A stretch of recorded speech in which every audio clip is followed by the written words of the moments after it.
तो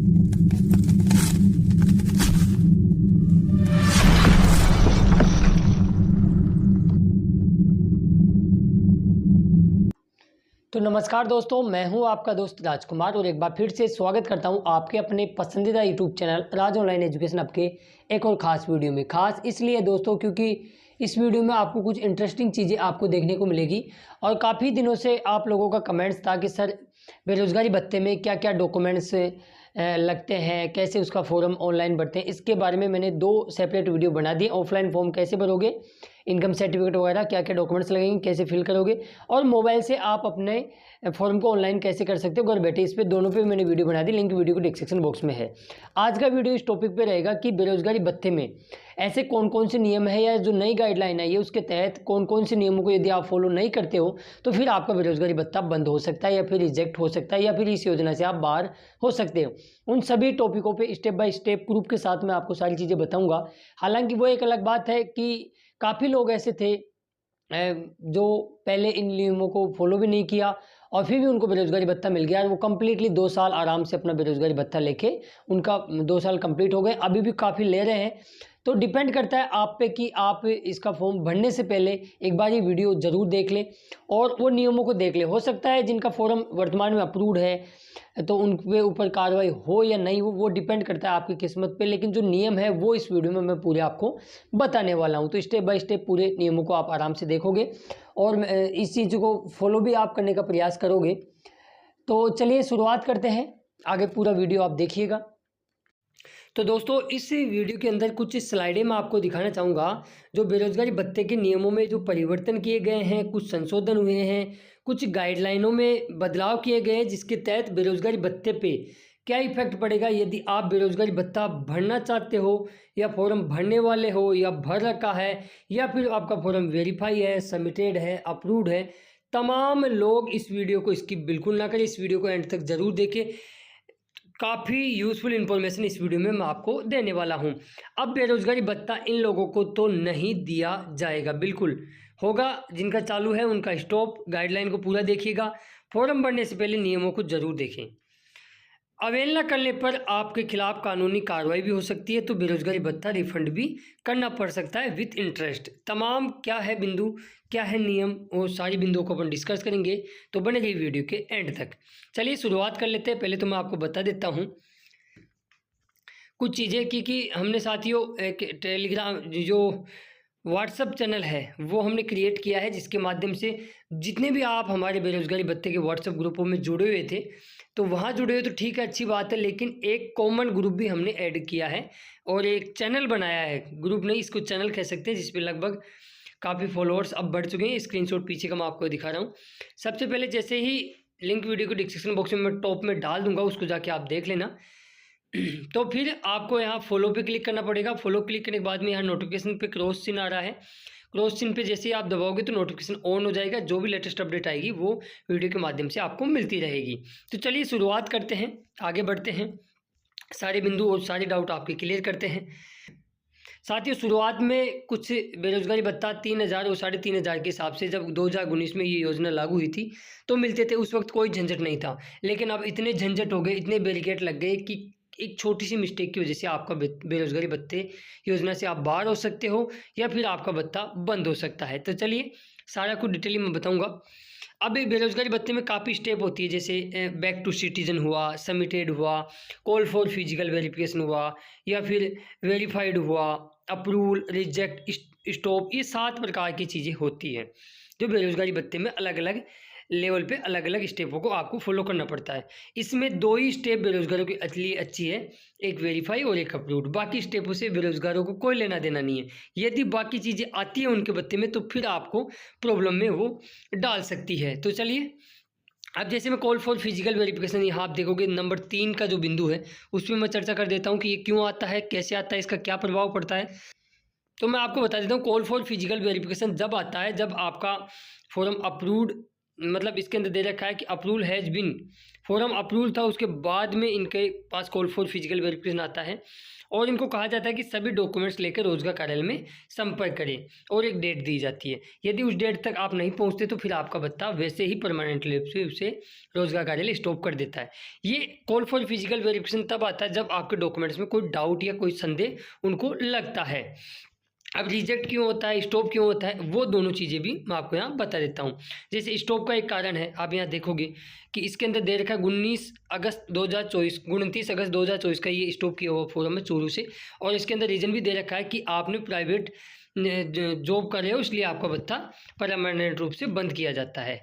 अब ये कुछ नियम और आगे चीज़ें मैं बताऊंगा। अब जब 2022 से इसकी गाइडलाइन में कुछ परिवर्तन किया गया तो उसमें दे रखा था कि आपके पास RSCIT, BEd, BSTC ऐसी प्रकार की ITI इस प्रकार की टेक्निकल कोर्स होना ज़रूरी है। यदि नहीं है तो फिर आप सरकार द्वारा जो निःशुल्क RS LDC ट्रेनिंग दी जाती है उसमें आप चयनित कर सकते हो। यदि ये चीज़ों को आप फॉलो नहीं करते हो, जब आपका भत्ता अप्रूवल होता है तो उसके अंदर भी दे रखा होता है कि 15 दिन तक आपको SSO ID पे जाके इनकी सहमति देनी ही पड़ती है। यदि नहीं दोगे तो फिर इसके अंदर नीचे दे भी रखा है कि बेरोजगारी भत्ता स्वतः ही बंद हो जाएगा। ये तो एक कुछ आम कारण है जिनकी वजह से भत्ता बंद होता है। कुछ इंपॉर्टेंट कारण और बता देता हूँ। कई लोग बोलते हैं कि सर हम हिम्मत चलाते हैं तो क्या हमारा बेरोजगारी भत्ता उठा सकते हैं? बिल्कुल नहीं उठा सकते, वो भी नियम विरुद्ध है। और वो क्यों विरुद्ध है उसके बारे में भी हम चर्चा करेंगे। उससे पहले कुछ स्लाइड आपको मैं दिखा देता हूँ। जैसे 30 अगस्त 2024 का रोजगार कार्यालय जिला रोजगार कार्यालय सवाईमाधोपुर का प्रेस नोट है और इसमें भी काफ़ी चीज़ें बताई गई है। अब आपको 4 घंटे सरकारी विभागों में इंटर्नशिप करनी पड़ती है। यदि आप इंटर्नशिप नहीं करते हो या फिर आप वहाँ नहीं जाते हो तो फिर आपका बेरोजगारी भत्ता बंद हो जाता है। या फिर आपको फॉर्म नया अप्रूव होता है, आप 7 दिन के अंदर इंटर्नशिप मिलने के बाद में भी उसको ज्वाइन नहीं करते हो या उसको ज्वाइनिंग प्रमाण पत्र को SSO पे अपलोड नहीं करते हो तो भी आपका भत्ता बंद हो जाता है। ये सारी चीज़ें होती है। इसके अलावा और भी यहाँ कुछ दिशा निर्देश दिए गए हैं, आप यहाँ देख सकते हो कि आवंटन दिनांक से 7 दिन के अंदर आपको वो करना पड़ेगा ज्वाइनिंग करके और उस ज्वाइनिंग प्रमाण पत्र को SSO पे बंद करना पड़ेगा, अपलोड करना पड़ेगा, वरना भत्ता बंद हो जाएगा। और दे भी रखा है कि 1 तारीख से 5 तारीख के मध्य ही SSO ID पोर्टल पे आपको जो उपस्थिति प्रमाण पत्र है प्रत्येक माह का वो अपलोड करना पड़ता है। और इसके अंदर काफ़ी चीज़ें दे भी रखी है और काफ़ी चीज़ें इसके अंदर बता रखी है। काट छाट ओवर राइटिंग या फिर आप 15 दिन से ज़्यादा गैर हाजिर रहते हो तो भी आपका बेरोजगारी भत्ता बंद कर दिया जाता है। अब चलिए आगे कुछ और इम्पोर्टेंट चीज़ें और सारे नियम और मैं स्टेप बाय स्टेप आपको यहाँ बता देता हूँ। जब बेरोजगारी भत्ते का फॉर्म भरते हैं तो काफ़ी लोग सीधे ही यहाँ पे सील और साइन और अपना नाम भर के इसको अपलोड कर देते हैं। इसको फटते भी नहीं है, पूरा मतलब रीड करना चाहिए, सारी चीज़ों को देखना चाहिए। और फिर जब उन पर कार्रवाई होती है या उनको उनके ऊपर सख्ताई विभाग करता है तो फिर वो बोलते हैं सर ऐसा भी नियम था कि हमको तो पता ही नहीं था। तो मैं ज़रा आपको बता देता हूँ कुछ नियम और हैं जिनकी वजह से आपका भत्ता रिजेक्ट या स्टॉप हो सकता है। काफ़ी लोग ऐसे हैं जो इन नियमों की अवहेलना करते हैं या फॉलो नहीं करें फिर भी उनको भत्ता मिल रहा है। लेकिन भैया जब जांच हो जाएगी ना पर्टिकुलर किसी एक विशेष व्यक्ति पे तो फिर उसको को पता है कि उसके साथ क्या बीतती है। हाँ मैं मानता हूँ एक एक फॉर्म की जांच भी करना रोजगार कार्यालय की थोड़ा टफ कार्य है, लेकिन जो नियम है वो मैं आपको बता रहा हूँ। इस वीडियो को बनाने का उद्देश्य किसी को डराना या भयभीत करना नहीं है। जो नियम है वो मैं आपको यहाँ बता रहा हूँ क्योंकि काफ़ी लोगों के भत्ते इस वजह से स्टॉप होते हैं फिर वो हमको पूछते हैं। तो मैं ये आपके लिए एक नॉलेजेबल पर्पज़ के लिए वीडियो बना रहा हूँ। अब नंबर 1 नियम है कि बेरोजगारी भत्ता इंजीनियर्स जो कि राजस्थान सरकार के इंजीनियर्स की निविदा के अनुसार मतलब इंजीनियर्स यदि आप हो इंजीनियरिंग की रखी है तो आप बेरोजगारी भत्ते का फॉर्म नहीं फिल कर सकते। नंबर 2 बेरोजगारी भत्ते की जो कॉलेज की उपाधि है उसके पश्चात आप निरंतर रूप से शिक्षा नहीं कर सकते हो, भले वो रेगुलर स्टडी हो या नॉन कॉलेज। अब कॉलेज यहाँ आगे बताई गई है, नियमित रूप से स्टडी का मतलब ये नहीं होता कि आप कंपटीशन की कोई कोचिंग करें, उससे मतलब नहीं है।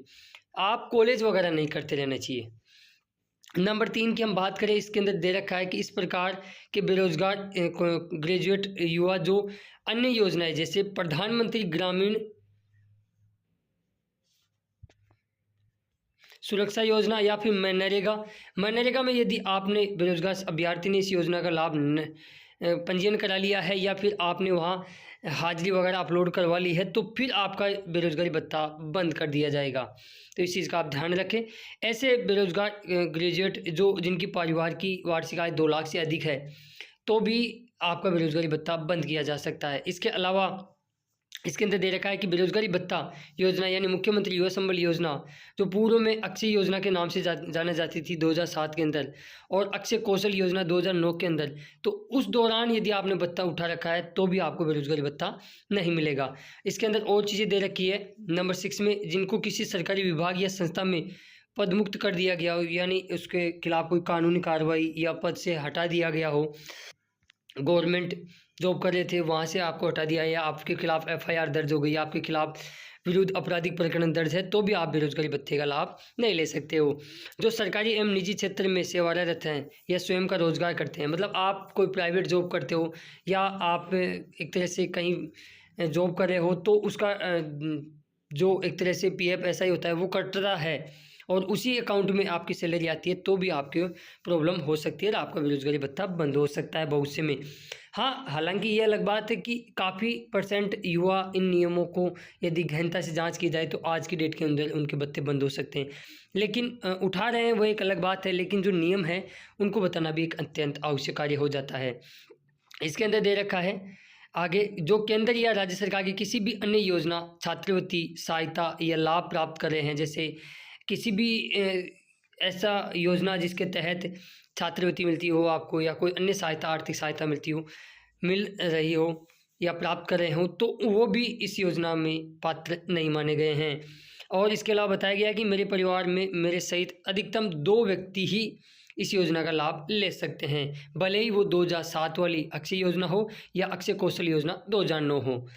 ये सारे बिंदु इसके अंदर दे भी रखे हैं। नीचे एक चीज़ है, आप साइन करते हो तब वो देखते नहीं हो, इसके अंदर ये भी दे रखा है कि सब घोषणा पत्र में बिंदु संख्या 1 से लेकर 10 तक मुझ पर लागू नहीं होते हैं। इसके अंदर आप इसका घोषणा कर रहे हो, मैं योजना अनुसार अपात्र नहीं हूँ, यदि उपयुक्त घोषणा पत्र के बाद में झूठा साबित होने पर भारतीय दंड संहिता, अपराध दंड संहिता व अन्य विधि समस्त कानून के तहत कार्रवाई हेतु मैं जिम्मेदार रहूँगा या रहूँगी। तो इस चीज़ का भी आप ध्यान रखें, ये नियम होते हैं, आप उनको फॉलो नहीं करते हो, या फिर आप बेरोजगारी भत्ते का फॉर्म भरना चाहते हो या आपने भर रखा है, तो एक बार इनको ज़रूर देख ले।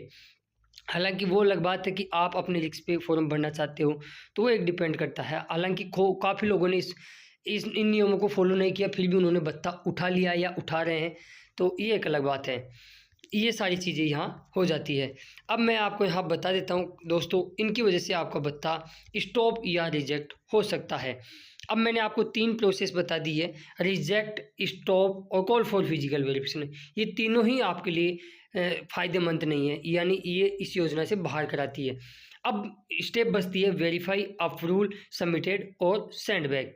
यदि आप बेरोजगारी भत्ते का फॉर्म नया भरना चाहते हो तो उसके ऑफलाइन डॉक्यूमेंट्स कैसे तैयार करोगे या क्या क्या डॉक्यूमेंट्स लगते हैं, कैसे उनको फिलअप करना पड़ता है, इस पर मैंने एक डेडिकेट वीडियो बना रखा है, लिंक वीडियो के डिस्क्रिप्शन बॉक्स में, उसको जाके आप देख लेना। या फिर आपके पास सेंडबैक वगैरह आ गया है, या फिर आप फॉर्म को सबमिटेड करना चाहते हो, ऑनलाइन फिल करना चाहते हो, तो भी आप अपने घर बैठे मोबाइल से उसको ऑनलाइन कर सकते हो।